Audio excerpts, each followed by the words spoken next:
Hello बच्चों, नमस्कार, good morning. कैसे हैं आप लोग? आशा करते हैं आप लोग बहुत अच्छे होंगे और हमारे वीडियो को लगातार फॉलो कर रहे होंगे, अपने दोस्तों में शेयर कर रहे होंगे। अब कल गॉस प्रमेय चैप्टर का न्यूमेरिकल लगाया जा रहा था, तो पिछले वीडियो में इम्पॉर्टेंट न्यूमेरिकल का कलेक्शन किया गया था। उसी क्रम में कुछ न्यूमेरिकल अच्छे और रह गए थे, वो आज हम बता रहे हैं। तो आप लोग सहयोग दीजिए और देखिए अगला न्यूमेरिकल क्या है। देखिए, एक अनंत लंबाई के एक समान, जैसे ही क्वेश्चन देखा गया कि एक अनंत लंबाई के एक समान, तुरंत बच्चों माइंड में क्लिक कर जाना चाहिए कि जितने अनुप्रयोग हम गॉस प्रमेय का पढ़े हैं उसमें कौन सा ऐसा अनुप्रयोग है जो अनंत लंबाई के एक समान आवेशित सीधे तार। तो याद कीजिए, पहला गॉस के प्रमेय का अनुप्रयोग यही था कि अनंत लंबाई के एक समान आवेशित तार के निकट वैद्युत क्षेत्र की तीव्रता। तो इसका मतलब ये तो माइंड में पहुंच गया कि पहला अनुप्रयोग है इस पर। एक अनंत लंबाई के एक समान आवेशित सीधे तार का रैखिक आवेश घनत्व इतना दिया है। तो हम पहले से बताते हैं कि अगर फिजिक्स में क्या दिया है और क्या पूछता है, ये सिंबल सहित लिख देते हैं। तो मान लीजिए 5 नंबर का क्वेश्चन है तो तुम्हें उसमें 2.5 नंबर अवश्य मिल जाएगा। तो पहले क्या दिया है, देखिए गिवन, देखिए दिया है, इसको हम चैप्टर के स्टार्टिंग वीडियो में ही पढ़ा दिए थे। पहले टॉपिक में रैखिक आवेश घनत्व क्या होता है। तो याद कीजिए, रैखिक आवेश घनत्व को लैम्डा से प्रदर्शित करते हैं और लैम्डा इक्वल दिया है 10.0 इंटू 10⁻⁻8 कूलाम प्रति मीटर स्क्वायर। अब बच्चों तभी ये समझ पाएंगे, जैसे इन्होंने रैखिक आवेश घनत्व दिया, तुम्हें माइंड में सिंबल सही सोचना है कि ये क्या है। लैम्डा का मान दे रखा है, आगे कहता है मतलब कोई अनंत लंबाई का सीधा तार है जिसके आवेश रैखिक आवेश घनत्व इतना है, तार से 2 सेंटीमीटर दूर। इसका मतलब जो स्मॉल आर माने थे तार से आर सेंटीमीटर दूर, तो आर का मान दिया है 2 सेंटीमीटर। और ये ध्यान रखिए कि हमें इसे तुरंत एम के एस पद्धति में चेंज कर देना है। और हम बता दिए हैं कि अगर सेंटीमीटर को मीटर में बदलना है तो तुरंत 10⁻⁻2 लगा दीजिए। तो ये हमारा 2 इंटू 10⁻⁻2 मीटर हो गया। अब हमें लैम्डा पता है, आर पता है। अब हमसे पूछता क्या है, वैद्युत क्षेत्र की तीव्रता। हमसे क्या पूछता है, वैद्युत क्षेत्र की तीव्रता। टू फाइंड, हमें ज्ञात करना है E इक्वल क्वेश्चन मार्क का निशान। अब क्या दिया है, क्या पूछता है, ये हमने लिख दिया। तो अब देखेंगे आगे चलिए सलूशन। इसमें क्या है देखेंगे, हम जानते हैं कि वी नो दैट, हम जानते हैं कि क्या जानते हैं, अनंत लंबाई के सीधे तार के निकट वैद्युत क्षेत्र की तीव्रता का व्यंजक क्या आया था, E इक्वल 1/4πε0। याद कीजिए बच्चों, और ये 2 लैम्डा अपान आर आया था। इसी में वैल्यू उठाकर पुट कर दीजिए। तो E इक्वल देखेंगे, ये 1/4πε0 का तुम्हें याद नहीं करना है, इसका मान क्वेश्चन पेपर के लास्ट पेज पर दिया रहेगा। फिर भी हो सके तो याद रखिए, इसका मान होता है 9 इंटू 10⁻⁹। ये मान हमने रख दिया 1/4πε0 का। फिर क्या है, 2 है, फिर क्या है, लैम्डा है। लैम्डा का मान देखिए क्या है, 10 इंटू 10 के पावर -8 है। लैम्डा का मान रख दिया गया। अपान में आर का मान क्या है? देखिए ये 2 इंटू 10 के पावर -2 है। अब बच्चों बहुत आसानी से इसको हमें काट पीट कर देना है। देखिए ये 2 नीचे है, ये 2 ऊपर है, कैंसिल हो गया। अब देखेंगे, अब पावर की बात बची तो उसको भी देख लेते हैं। E इक्वल, ध्यान दें गिनती में केवल 9, देखिए यहां पर 9 है और कहीं इसमें गिनती नहीं है, तो इसको हम 9 लिख देंगे। अब देखिए ये 9 हमने लिख दिया। अब ध्यान दीजिए आराम से,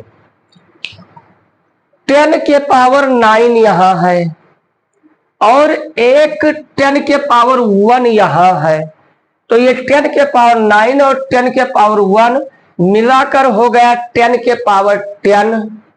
कितने, ये दोनों कितने हो गए? 10 के पावर 10 हो गए। और 10 के पावर -8 यहां है, तो 10 के पावर 10 में से -8 निकल गया, तो ऊपर बचा क्या? 10 के पावर 2 बचा और नीचे है 10 के पावर -2। इसके बाद हम यहां आ जाते हैं, तो देखिए अब बिल्कुल आसान हो गया। E इक्वल क्या आया? ये 10 के पावर -2 भी जब ऊपर चला जाएगा तो ये क्या हो जाएगा? 9 इंटू 10 के पावर -4 न्यूटन प्रति कूलम। बच्चों उम्मीद करते हैं अच्छे से समझ गए होंगे। अब इसके बाद हम दूसरे क्वेश्चन पर चल रहे हैं, स्क्रीनशॉट ले लीजिए तब तक। हाँ देखिए बच्चों, ये नेक्स्ट क्वेश्चन, ये तो बहुत मोस्ट इंपॉर्टेंट क्वेश्चन है। मोस्ट इंपॉर्टेंट क्वेश्चन है। ये क्या कह रहा है? 4500 फ्लक्स रेखाएं किसी निश्चित आयतन के क्षेत्र के भीतर जा रही हैं। कोई निश्चित आयतन वाला एरिया है जिसमें 4500 फ्लक्स रेखाएं अंदर जा रही हैं तथा 2500 फ्लक्स रेखाएं क्षेत्र से बाहर निकल रही हैं। जा रही हैं 4500, निकल रही हैं 2500। तो पूछता है उस क्षेत्र के भीतर कितना आवेश होगा। तो देखिए इसको, बहुत अच्छा सवाल है। पहले तो हम निकालेंगे कि इससे बाहर निकलने वाला, क्षेत्र से बाहर निकलने वाला कुल फ्लक्स कितना होगा। तो देखिए क्षेत्र से बाहर निकलने वाला कुल, क्षेत्र से बाहर निकलने वाला कुल फ्लक्स,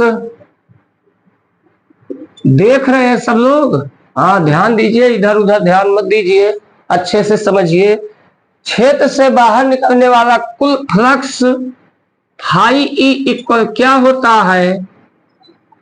ये क्या होता है? ध्यान दीजिए, क्षेत्र से बाहर निकलने वाला कुल फ्लक्स क्या होगा? जो फ्लक्स रेखाएं बाहर निकल रही हैं, देखेंगे बाहर जाने वाली रेखाएं, क्षेत्र से बाहर जाने वाला कुल फ्लक्स क्या होता है? बाहर जाने वाली रेखाएं माइनस भीतर जाने वाली रेखाएं। अब ये ध्यान रखना है, बाहर जाने वाले कुल फ्लक्स क्या होगा? कुल फ्लक्स बाहर जाने वाली रेखाएं माइनस भीतर जाने वाली रेखाएं। तो ये फाई ई इक्वल क्या हो जाएगा? देखिए बाहर जाने वाली कितनी फ्लक्स रेखाएं हैं? 2500 है, तो ये 2500 माइनस भीतर जाने वाली कितनी रेखाएं हैं? 4500, और ये इक्वल -2000 हो जाएगा। इसका मतलब क्षेत्र से बाहर निकलने वाला कुल फ्लक्स क्या आया? -2000। अब हमें चूंकि ये नहीं निकालना है, हमें ये पता करना क्षेत्र के भीतर कितना फ्लक्स है। तो गॉस की प्रमेय से देखे क्या हो जाएगा, phi E equal Q upon epsilon naught होता है। यही गॉस की प्रमेय होती है। अब यहां पर हमें क्या निकालना है बच्चों, आवेश हमें निकालना है। तो क्रॉस मल्टीप्लाई कर दीजिए, तो आवेश इक्वल क्या हो जाएगा, phi E into epsilon naught हो जाएगा। अब यहां मान पुट कर दीजिए, Q इक्वल फाई ई का मान आ गया है -2000 और एप्सिलॉन नॉट का मान देखिए हमें तो याद है, हो सके तो आप लोग भी याद कीजिए, नहीं ये क्वेश्चन पेपर के लास्ट में इसका मान दिया रहेगा। एप्सिलॉन नॉट का मान 8.85 इंटू 10 के पावर -12 होता है। अब इसको सॉल्व कर दिया जाए। एक चीज देखेंगे, ये हमारा माइनस तो रहेगा ही रहेगा, और यहां पर देखिए 2000 को हम लिख सकते हैं 2 इंटू 10 के पावर 3। 2000 का मतलब 2 इंटू 10 के पावर 3, 2 इंटू 1000 हो जाएगा, इंटू 8.85 इंटू 10 के पावर -12 हो जाएगा। बच्चों इसको यहां तक स्क्रीनशॉट ले लीजिए क्योंकि हम इरेज करना चाहते हैं।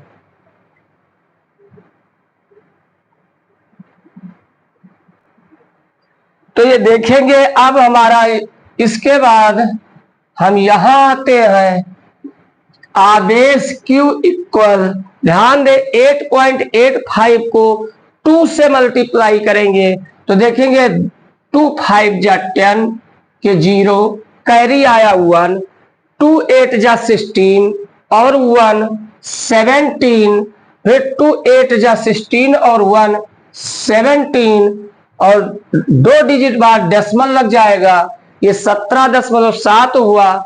और हाँ देखेंगे एक बच्चों भूल गए हैं, यहां आगे माइनस रहेगा क्योंकि माइनस यहां है।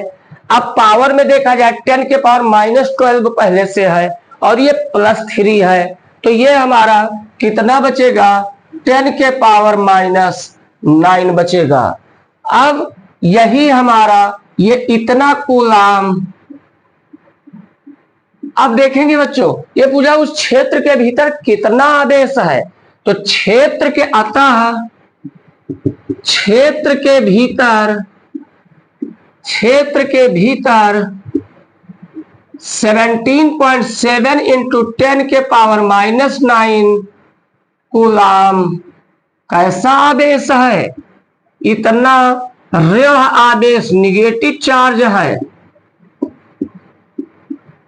तो बच्चों उम्मीद करते हैं आप लोग अच्छे से समझ गए होंगे। अपना अगर कोई सुझाव है तो कमेंट में देते रहिए। बस हम यही कहना चाहते हैं कि हमारे YouTube channel physics and maths classes by Dubey sir को लाइक कीजिए, सब्सक्राइब कीजिए और अपने दोस्तों में शेयर कीजिए। फिर कल नेक्स्ट वीडियो में नए ऊर्जा के साथ फिर मिलेंगे। तब तक के लिए जय हिंद, जय भारत।